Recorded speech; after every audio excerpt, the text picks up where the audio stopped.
Dear student, we now enter the most practical part of the course, where we will increasingly explore the application of neuropsychology in training and competition.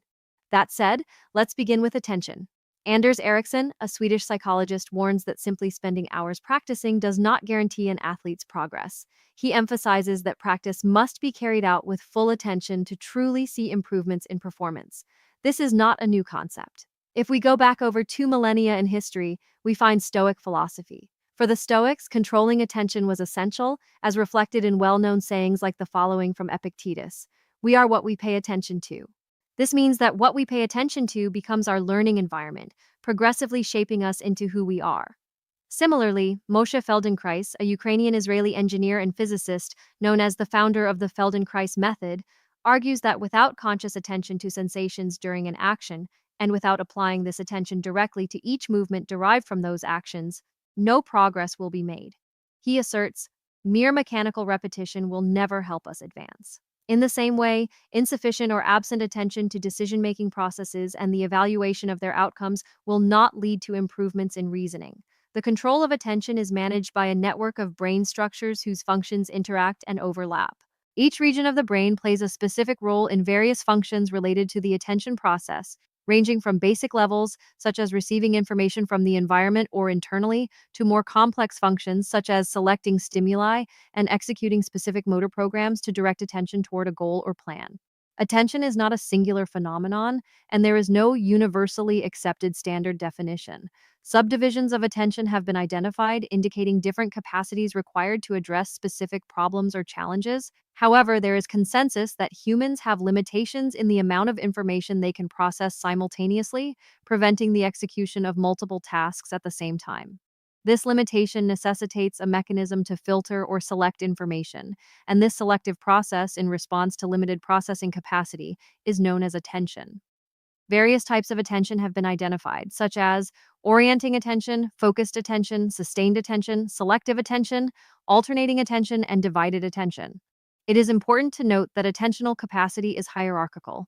This means that in order to perform tasks requiring advanced levels of attention, such as alternating or divided attention, one must first develop foundational skills like sustained and focused attention. After this initial introduction, we will proceed to study each of the subdivisions separately, starting with orienting attention. Orienting attention involves establishing a level of awareness and a general state of activation, understanding the relationship between oneself and the surrounding environment. It requires a reliable integration of attention, perception, and memory. Impairment or insufficient development in perceptual processes or memory function can result in specific deficits in orientation. Consider a game situation where the wind is consistently blowing southwest, and the player, positioned at hole 8, needs to assess the wind's direction. Decision-making would clearly suffer if, despite knowing the course layout, the player cannot orient themselves properly and fails to consider crucial information such as the prevailing wind direction. Orientation relies heavily on various mental activities, making it highly susceptible to the effects of brain dysfunction. Orientation deficits are among the most common symptoms of brain impairment, with temporal and spatial orientation issues being the most frequent. During neuropsychological evaluation, temporal and spatial orientation are assessed as measures of recent memory, evaluating an individual's ability to learn and recall constant changes in these areas. In relation to improving golf-related skills, instruction should include tasks such as memorizing the layout of the course, as well as the configuration of the field itself. This includes considering the position of the holes relative to the rest of the terrain and their spatial orientation in terms of north, south, east, or west. Developing this habit will enhance a player's ability to orient themselves on courses where they practice or compete. Additionally, this practice will also enhance the understanding of the game and the factors that influence performance. Now, let's move on to focused attention. Focused attention is the ability to specifically respond to visual, auditory, or tactile stimuli, concentrating on a single source of information while ignoring all other stimuli. When a player is alert but has poor attention or is inattentive, they cannot filter out irrelevant stimuli and are therefore easily distracted by external factors, such as sounds like movements of animals or other players, or visual distractions like insects, airplanes, birds, or anything else that catches their eye. For instance, if a player is asked about the type of shot they should execute and the distance, they might respond clumsily or appear confused. They may even ask for the information or instruction to be repeated. This indicates that, while the caddy or instructor was providing relevant information for a specific shot, the player's attention was focused elsewhere. The next type of attention is known as sustained attention. The term sustained attention refers to the phenomenon where performance on attention tasks varies according to the temporal characteristics of the task. In other words, sustained attention involves the ability to maintain consistent behavioral responses during a continuous and repetitive activity. Training sessions or competitions can be particularly challenging in terms of sustained attention, as they often require high levels of vigilance but involve relatively few responses or actions, such as the limited number of shots in golf. Therefore, the player faces various temporal challenges, such as maintaining a consistent level of motivation, dealing with fatigue, and combating boredom. Players with low sustained attention capacity often experience significant fatigue during competition and suffer from declining performance over its course. Let's take the example of a teenage player who trains only a few hours a week due to school obligations, the distance between home and the golf course, or time spent on social media. Everyday examples, and then faces a competition week that includes 2 days of practice and 4 days of competition in adverse weather conditions.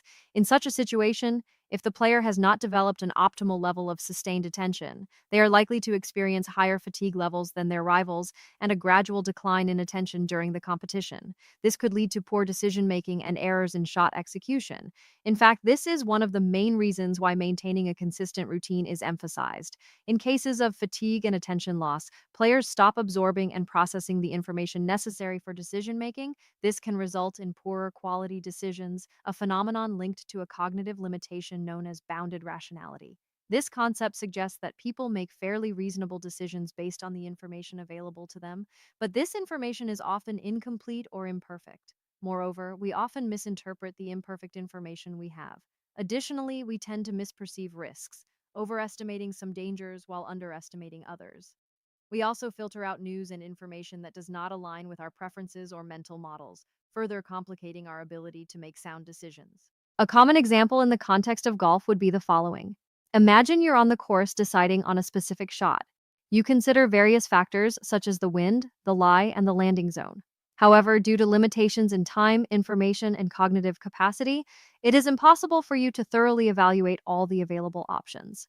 As a result, even though probabilistic calculations might suggest that the best option is a pull fade shot aimed 4 meters short of the flag, you choose to execute your standard shot aimed directly at the flag.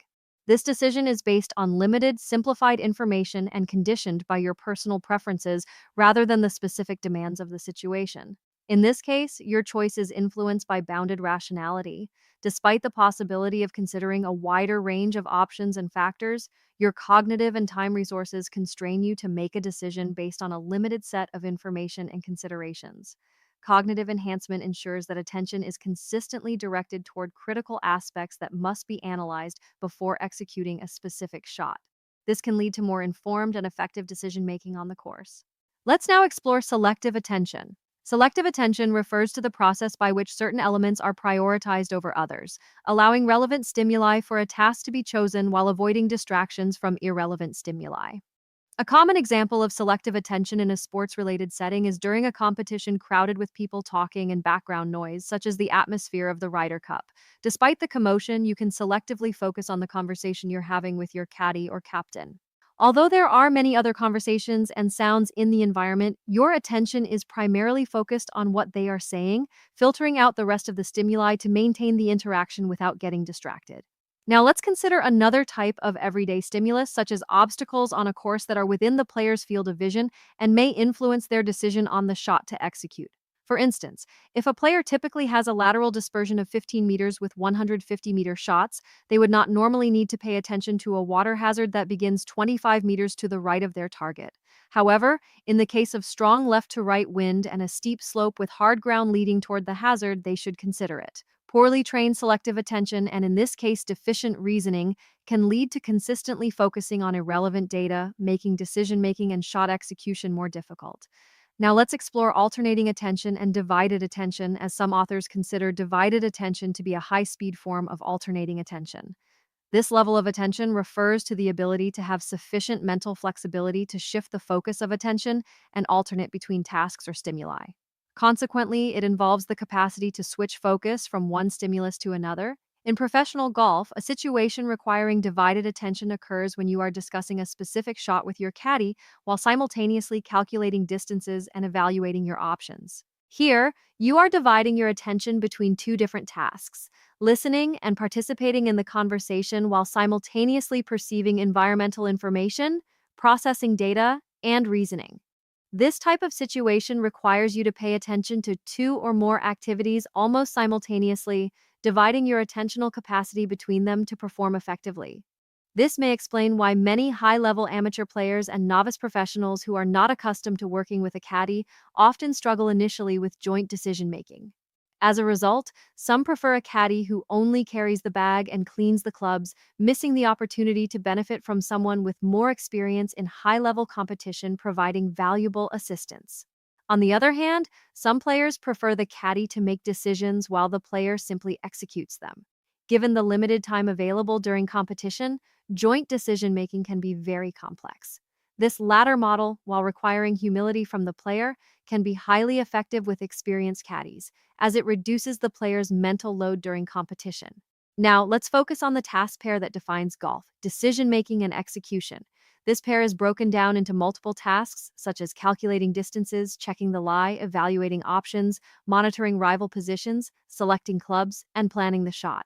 These two processes, decision making and execution, are distinct and should not be mixed. If we cannot alternate our attention to focus exclusively on the necessary stimuli for executing the shot after making a decision, we risk sending incorrect commands to our body. This can lead to loss of coordination and errors in the swing. Similarly, if we are thinking about how we will execute the shot while calculating the distance, it is likely that we will make errors in the calculation. This reinforces the importance of having a solid routine and the saying, everything in its due time. Having explored attention in depth, let's now turn our focus to memory. Memory, a fascinating mechanism or process embedded in the very fabric of human cognition, plays a fundamental role in our daily experiences. Considered one of the most essential aspects of human functioning, memory goes beyond the simple act of recalling. It guides us through past experiences, enabling us to develop strategies and adaptive actions in the present. It is a key component in informed decision making and in building our sense of identity and continuity over time. The complexity of memory rivals that of any other cognitive process. Like attention, memory unfolds in several interconnected stages, each critical to the overall functioning of the system. Registration. The first stage involves the initial reception of information, where external stimuli are transformed into internal representations. Storage. In this stage, these representations are consolidated and stored within the brain's neural structures. Retrieval. The final stage comes into play when stored information needs to be accessed for future use. Each of these stages contributes to the seamless functioning of memory, making it an indispensable part of cognition. The duration of information retention can vary greatly, from brief moments to periods spanning weeks or years. This flexibility in retention time reflects memory's adaptive ability to adjust to changing environmental demands and individual needs. Like attention, memory encompasses a diversity of types and functions, each playing its own role in the cognitive landscape. From sensory memory, which retains information for a brief moment following initial perception, to episodic memory, which allows us to recall specific events and experiences. Memory manifests in various forms, each uniquely contributing to our understanding of the world and ourselves. In summary, memory is not only an essential cognitive process, but also a fundamental aspect of human experience. Its intricate network of stages and types reveals the depth of its influence on our lives, shaping how we perceive the present and imagine the future. Let's begin by exploring what is known as immediate memory. This is the first stage in the memory process, crucial yet fleeting with undeniable impact. Immediate memory, or sensory register, captures a fleeting moment in the range of milliseconds, during which we briefly perceive what our senses detect from the world around us. Through touch, vision, smell, hearing, and taste, we constantly explore our environment, encountering a continuous stream of visual and auditory stimuli. However, not all these stimuli are automatically recorded in memory. For information to be processed beyond this brief moment of perception, active attention to the relevant stimuli is required. This marks the first step in determining what will transition into deeper stages of memory processing.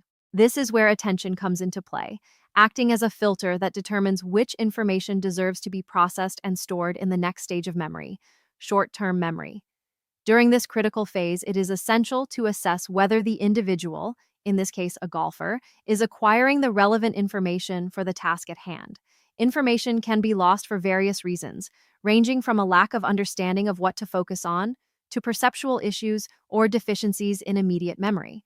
For example, a player may fail to acquire relevant information due to a lack of knowledge about what aspects of the environment are important for the task they are performing, such as the type of grass or the moisture level of the green.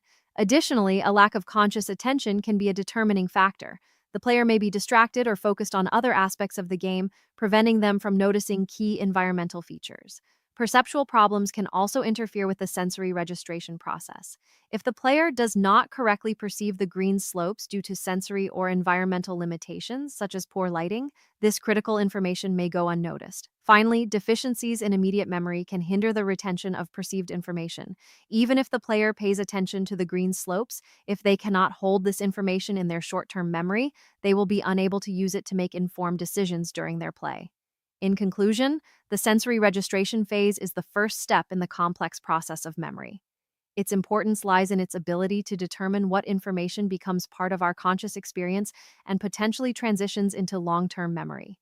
Without this initial step, the subsequent stages of memory processing are compromised, affecting decision-making and overall performance. This serves as a reminder that conscious attention and active perception are fundamental for the effective acquisition of knowledge and experiences in any context, whether in sports, education, or daily life. Let's now examine short-term memory and working memory together to better understand their key differences. Short-term memory is a crucial component of our cognitive functioning, allowing us to retrieve information immediately after it is presented. Unlike sensory memory, short-term memory has a limited capacity, and information is primarily lost through a displacement process, though at a slower forgetting rate. Short-term memory is subdivided into several types, each associated with a specific sensory channel. We will focus on two of them: phonological short-term memory. This refers to the capacity to retain phonological information for a brief period. It is responsible for remembering sounds and words and is essential for activities like understanding language and following verbal instructions. Visual short-term memory. This temporarily retains a small amount of visual information. It is crucial in scenarios where visual data, such as diagrams or maps, must be immediately retained and utilized. While short-term memory and working memory are closely related, they differ in both capacity and function. Short-term memory is primarily a storage system, holding information briefly without necessarily manipulating it. Working memory, on the other hand, involves actively maintaining and manipulating information. It allows for planning, evaluating alternatives, and connecting ideas or data, making it critical for decision-making and problem-solving. In the context of golf, working memory is essential. It enables players to combine multiple pieces of information, for example, wind speed, distance, and terrain conditions. Plan their strategy for a specific shot. Evaluate alternative approaches in real time. Retain instructions or observations while simultaneously applying them during execution. This dynamic and flexible use of memory supports players in adapting to complex and changing scenarios on the course, ultimately enhancing their performance. Working memory allows players to remember their plans, technical instructions, and to consider data and variables during a round. Without adequate development of this skill, players struggle to adapt to the changing challenges of the game, lacking a critical tool to do so. Working memory is a dynamic system that temporarily maintains and manipulates information, playing a key role in cognitive processes such as language comprehension and reasoning. Unlike passive storage models, working memory actively controls information, enabling multitasking and efficient problem solving. Both short-term memory and working memory are fundamental to our cognitive functioning. They allow us to learn new tasks, solve problems, and make informed decisions. Their understanding and development are vital in various areas, including golf, where they guide decision-making and the effective execution of strategies. Long-term memory refers to the retrieval of information after a period during which the individual's attention has shifted to other tasks. While short-term memory has limited capacity, long-term memory has no known limits. From the perspective of analyzing a player's development, the distinction between short-term and long-term memory can provide useful insights into memory issues. For instance, if a player struggles to retain information in the short term but can recall it after a period of 30 minutes, the issue may lie in the registration or processing of information. In such cases, it may be helpful to evaluate potential attention deficits or language processing issues, as these can interfere with the accurate encoding and analysis of information. Understanding these dynamics allows for targeted interventions to enhance memory performance both on and off the course. If, on the other hand, the player has adequate short term memory but loses a considerable amount of information after a period of time, the issue may lie in information retrieval or the organization of recall, which is the process of remembering. Long term memory is a vast and complex storage system that encompasses a wide range of subtypes, each with its own function and utility. Let's explore some key types. Denomination. This subtype involves the ability to recall specific words from our semantic lexicon. It is essential for communication and language, enabling us to identify and use words effectively in various situations. Recognition. Recognition refers to the capacity to retrieve information that allows us to identify people, situations, places, and objects. It is critical for social interaction and navigating our environment, helping us recognize and respond to familiar stimuli. Contextual memory. This refers to the ability to memorize and discern the actual source of a specific memory. It helps us recall not just the information itself, but also the context in which it was acquired, facilitating the accurate retrieval of information when needed. Nonverbal memory. Nonverbal memory stores and retrieves information unrelated to verbal language, such as images, sounds, and tactile sensations. It is crucial for visual and auditory perception, creative expression, and problem solving tasks that do not rely on language. These subtypes highlight the multifaceted nature of long term memory and its pivotal role in everyday functioning, from language and social interaction to creative and practical problem solving. In sports like golf, these memory types work together to support a player's ability to recall course layouts, game strategies, and past experiences, contributing to improved decision making and performance. If we now talk about the stages of memory recall, the process of recalling information is broken down into three fundamental stages. Registration. This first step involves capturing information and transferring it to a temporary storage system, also known as short term memory. As we have seen earlier, this phase focuses on actively receiving and processing incoming information, retention or storage. This is where the information is stored and retained. It requires attention to relevant details as well as associating new information with prior knowledge, analyzing it, elaborating on the details, and repeating it. In educational or training contexts, such as golf instruction, it is crucial to encourage reflection and discussion by asking questions like, "What do you think?" or "How would you do it?" and placing the player in a meaningful context. This approach not only provides deeper meaning to the information, but also enhances the ability to retain it. During this stage, attention, association, and repetition are essential processes. Association plays a crucial role as it links new information to prior knowledge stored in our permanent memory. While association can occur unconsciously, consciously making connections increases the likelihood of retaining the information. Retrieval. Retrieval is the phase where information stored in long term memory is brought back into the conscious state of short term memory. Retrieval can occur through two main mechanisms: recall and recognition. Recall is an active, self initiated process where we deliberately search for stored information.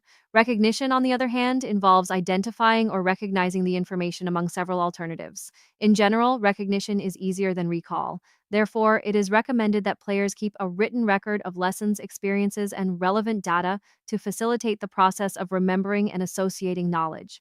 This practice strengthens the retrieval process by providing cues and reinforcing memory connections.